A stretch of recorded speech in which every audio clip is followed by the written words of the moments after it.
అందరికీ నమస్కారము. మన పవర్ స్టీరింగ్ని మనం ఎక్స్చేంజ్ అనేది ఇచ్చాం కదా, మళ్ళీ మన దగ్గరికే వచ్చింది. అసలు ఎట్లా ప్రాసెస్ ఏంటి, మళ్ళీ మనం ఒకవేళ దీన్ని కొన్నామా లేదా, ఒకవేళ షోరూమ్ వాళ్ళు దీన్ని మళ్ళీ మనకి రిటర్న్ ఇచ్చారా అనేది కూడా నేను ఈ వీడియోలో మీకు అనేది ఫుల్ ఇన్ఫర్మేషన్ అనేది కూడా ఇవ్వబోతున్నాను.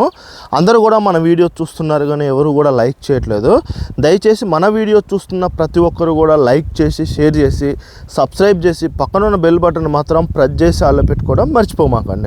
రాసి పెట్టి ఉంటే ఎంత దూరం పోయినా ఎక్కడికి పోయినా మనకే తిరిగి వస్తుందని చాలామంది అంటూ ఉంటారు, వింటూ ఉంటాం కదా. అట్లనే ఈ బండిని మనం ఎక్స్చేంజ్ చేసినా కూడా తిరిగి మళ్ళీ మన దగ్గరికి అనేది వచ్చింది. అసలు మళ్ళీ దీన్ని తీసుకోవడానికి కారణం ఏంటి అనేది కూడా నేను ఈ వీడియోలో అనేది చెప్పబోతున్నాను. యాక్చువల్గా ఏంటి అంటే, ఈ బండిని మనము షోరూంలో మనం ఎక్స్చేంజ్ అనేది ఇచ్చేసి మనం కొత్త బండి స్వరాజ్ ఉంది కదా, దాన్ని అనేది తీసుకున్నాము. యాక్చువల్గా ఏంటంటే, ఈ బండిని 4 లక్షలకి మనం వాళ్ళకి ఎక్స్చేంజ్ అనేది ఇచ్చాము. మనము కొత్త బండి అనేది 9,60,000 పెట్టి మనం తీసుకోవడం అనేది జరిగింది. అయితే దీని మీద మనకి ఫైనాన్స్ అనేది కూడా ఉంది. దాని దగ్గరనే మనము ఈ బండిని అనేది తీసుకోవడం జరిగింది. ఈ బండిని మనము దాదాపుగా నెల 15 రోజులు అనేది అవుతుంది ఎక్స్చేంజ్కి అనేది ఇచ్చేసి. చాలామంది కూడా కస్టమర్లు మన టాప్ మీద ఉన్న నెంబర్ని చూసి మనకు కాల్ చేసి ఈ బండి ఎందుకు అమ్మారు ఏంటి అనేది కూడా చాలామంది మన అడగడం జరిగింది. మనం ఏంటంటే కొత్త బండి అంటే యాక్చువల్గా ఏంటంటే మనము బేలర్ పర్పస్కి కొంచెం పెద్ద బండి 4 వీల్ అయితే బాగుంటుంది అన్న ఆలోచనతో మనకి రోటావేటర్ అనేది కూడా వస్తుంది కాబట్టి కొంచెం తక్కువ రేట్లో మనము స్వరాజ్ని అనేది తీసుకున్నాము. యాక్చువల్గా అసలు ఈ బండి అమ్మే బండి కాదు, కానీ మనకు 4 వీల్ కావాలి కాబట్టి, కొంచెం పెద్ద బండి కావాలి కాబట్టి మనము దాని పర్పస్న దీన్ని ఎక్స్చేంజ్ పెట్టి తీసుకున్నాం కదా. అందుకనే మనం ఏంటంటే దీన్ని ఎక్స్చేంజ్ పెట్టిన తర్వాత మనకి కొంచెం పెద్ద బండి వస్తే మనకెళ్ళి కొంచెం బాడో పొలాలు ఉన్న కాడ దిగబడ్డా కూడా 4 వీల్ వేసుకుంటే హీల్స్లతో మనకి అవసరం ఉండదు అన్న ఆలోచనతో ఆ వేలో వెళ్ళి ఆ బండి తీసుకోవడం అనేది జరిగింది. కస్టమర్లు కూడా చాలామంది ఫోన్ చేసి ఈ బండి ఎట్లా ఉంటుంది ఏంటి అని చాలామంది అడిగారు. నేను చేసిన ప్రతి ఒక్కరికి కూడా ఒకటే చెప్పా, ఈ బండి అంతా నెంబర్ 1 బండి ఎక్కడ కూడా మీకు దొరకదు. దీని మీద మీకు ఎట్లాంటి కూడా ఎక్కడ కూడా ఎలాంటి పని విషయంలో కానీ, లేకపోతే ఎక్కడైనా టచ్ అయిందా, లేకపోతే యాక్సిడెంట్ అయ్యి అలాంటిది కూడా దీనికాడ అసలు రిమార్క్ అనేది ఉండదు. ఎక్సలెంట్ బండి, కలిసి వచ్చిన బండి. కానీ నాకేంటంటే దీనికంటే ముందు కొన్న బండి కూడా కలిసి వచ్చింది కాబట్టి దీన్ని ఎక్స్చేంజ్ పెట్టడం జరిగిందని నేను వాళ్ళకి వివరించిన. అయినా కూడా బేరం అనేది కూడా కాలే. నెల 15 రోజులు అనేది కూడా ఇది షోరూంలోనే మన కోసమే ఉన్నట్లుంది. అందుకనే షోరూమ్కి పోగానే మన బండి అనేది మనకు కనపడ్డది. దీని ఫైనల్స్ విషయానికి వచ్చేస్తే, ఇది మనం ఏంటంటే ఫస్ట్ ఫైనల్స్ అనేది దీని మీద మనం బండి కొన్నప్పుడు తీసుకున్నాము. తర్వాత ఫైనల్స్ అయిపోయిన తర్వాత మళ్ళీ వేరే దాంట్లో మనము రీఫైనల్స్ అనేది దీని మీద తీసుకున్నాము.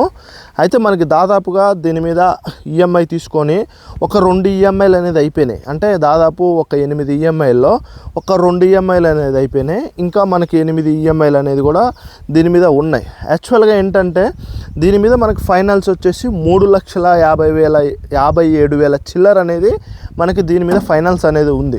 మనం ఏం చేసినామంటే 4 లక్షలు అనేది దీన్ని షోరూమ్ వాళ్ళకి ఇవ్వడం అనేది జరిగింది. మన మహీంద్రా బండిని, పవర్ స్టీరింగ్ బండిని 4 లక్షలకు షోరూమ్ వాళ్ళకి అనేది ఇస్తే, దాని తగ్గట్టుగా మనం ఇంక కొంచెం అమౌంట్ అనేది వేసుకొని దీని మీద ఉన్న 50,000 అంటే 3,50,000 మన ఫైనల్స్కి కట్టాలి అని మనము షోరూమ్ వాళ్ళకి చెప్పడం జరిగింది. వాళ్ళు కూడా ఓకే అన్నారు. దీని మీద ఉన్న పైన 50,000 తర్వాత కొంచెం అమౌంట్ అనేది ఇంకొక కొంచెం అమౌంట్ అనేది వేసుకొని మనము ఆ బండికి డౌన్ పేమెంట్ కట్టి విత్ రోటావేటర్తో మనము దీన్ని షోరూంలో స్వరాజ్ని అనేది తీసుకున్నాం. ఇంకా 3,50,000 అనేది మనకి షోరూమ్ వాళ్ళు ఇస్తే, మనం ఏం చేయాలంటే ఫైనల్స్ వాళ్ళకి మనము దీన్ని వాళ్ళకి అంటే మనకు క్లియరెన్స్ అనేది చేయాలి. అయితే మనకు కొంచెం పని అనేది ఉండడం వల్ల కొంచెం వెళ్ళలేక అనేది పోయినాము. వాళ్ళు చాలాసార్లు కూడా కాల్ చేసినా కూడా నెల 15 రోజుల దాకా కూడా మనకి కొంచెం సీజన్ కాబట్టి కొంచెం బండ్లు అటు ఇటు నడుస్తున్నాయి. అందువల్ల మనం వెళ్ళలేక అనేది పోయాము. ఫైనల్గా వచ్చేసి మొన్న మనం బండి దగ్గరికి అనేది వెళ్ళడం జరిగింది. షోరూమ్కి వెళ్ళినాం కదా, ఈ బండిని చూసేసరికి చాలా బాధ అనిపించింది. ఎందుకంటే 4 సంవత్సరాలు కూడా మనకి ఏ రోజు కూడా ఇబ్బంది అనేది పెట్టలేదు. ఎక్కడికి వర్క్కి వెళ్ళినా వెళ్ళినా కానీ, మనం ఎక్కడికి వెళ్ళినా కానీ, ఈ బండి పరంగా ఇంజన్ పరంగా కానీ ఏ రోజు కూడా మనము వెనక్కి రావడం అనేది కూడా లేదు. ఎక్కడ కూడా బండి చైన్లో రిపేర్ వచ్చి ఆగిపోవడం అనేది కూడా జరగలేదు. ఈ బండిని చూసేసరికి ఏదో కోల్పోయిన ఫీలింగ్, ఏదో బాధ అనేది బాగా అనిపించింది. ఎందుకంటే ఇన్ని రోజులు కూడా మన దగ్గర ఉంది, ఇన్ని రోజులు కూడా మన దగ్గర 4 సంవత్సరాలు అనేది ఏకదాటిగా వర్క్ అనేది చేసింది. మనకు ఒకవేళ దుక్కులు రాకపోయినా, తర్వాత వర్షాలు లేకపోయి ఎండిపోయి ఉన్నప్పుడు తిరిగి వచ్చేది తప్ప, మనకి ఇంజన్ పరంగా కానీ, ఆయిల్ లీకేజ్ కానీ, మైలేజ్ కొంచెము మన మాన్యువల్ స్టీరింగ్కి పవర్ స్టీరింగ్ కొంచెం తేడా అనేది ఉంటుంది.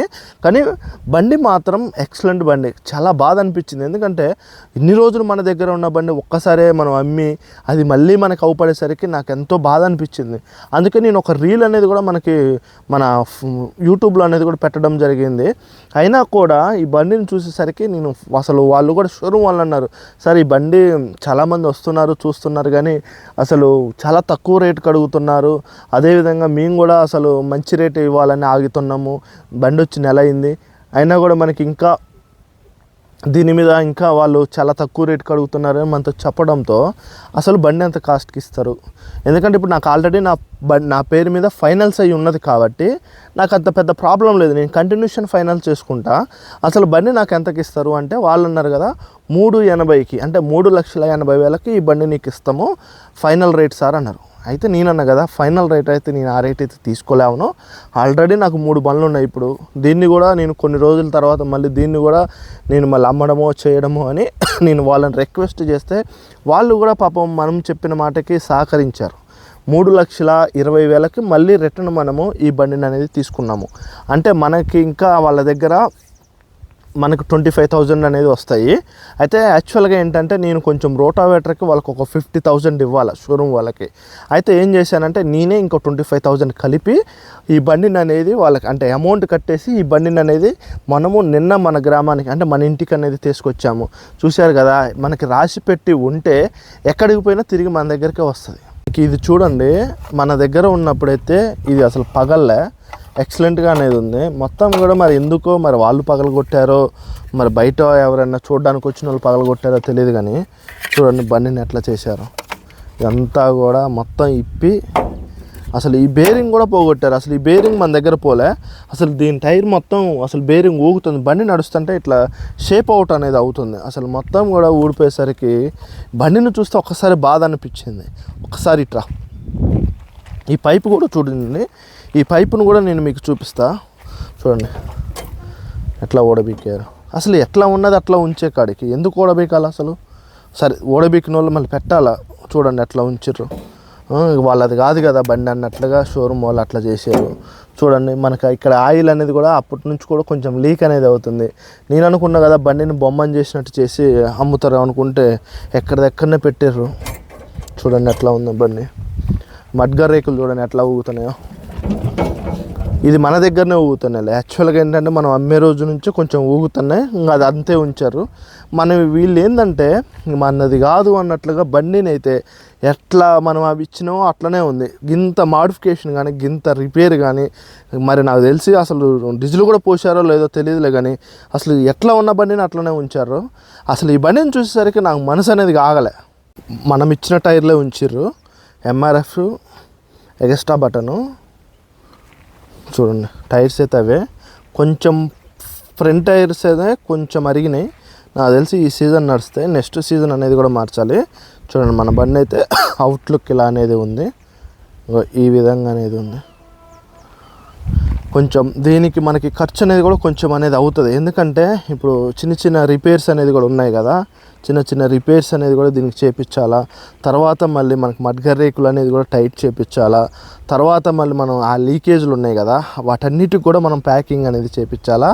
టాప్ లింక్ అయితే మళ్ళీ వాళ్ళు మనకి షోరూమ్ వాళ్ళు అనేది ఇచ్చారు, టాప్ లింక్ అనేది ఇంటి దగ్గర ఉంది. కానీ చూడండి గింత ఏది కూడా వీళ్ళు మనం ఎట్లా ఇచ్చామో అట్లనే ఉంది. చూడండి ఆ నట్టు కూడా వేయలేదు.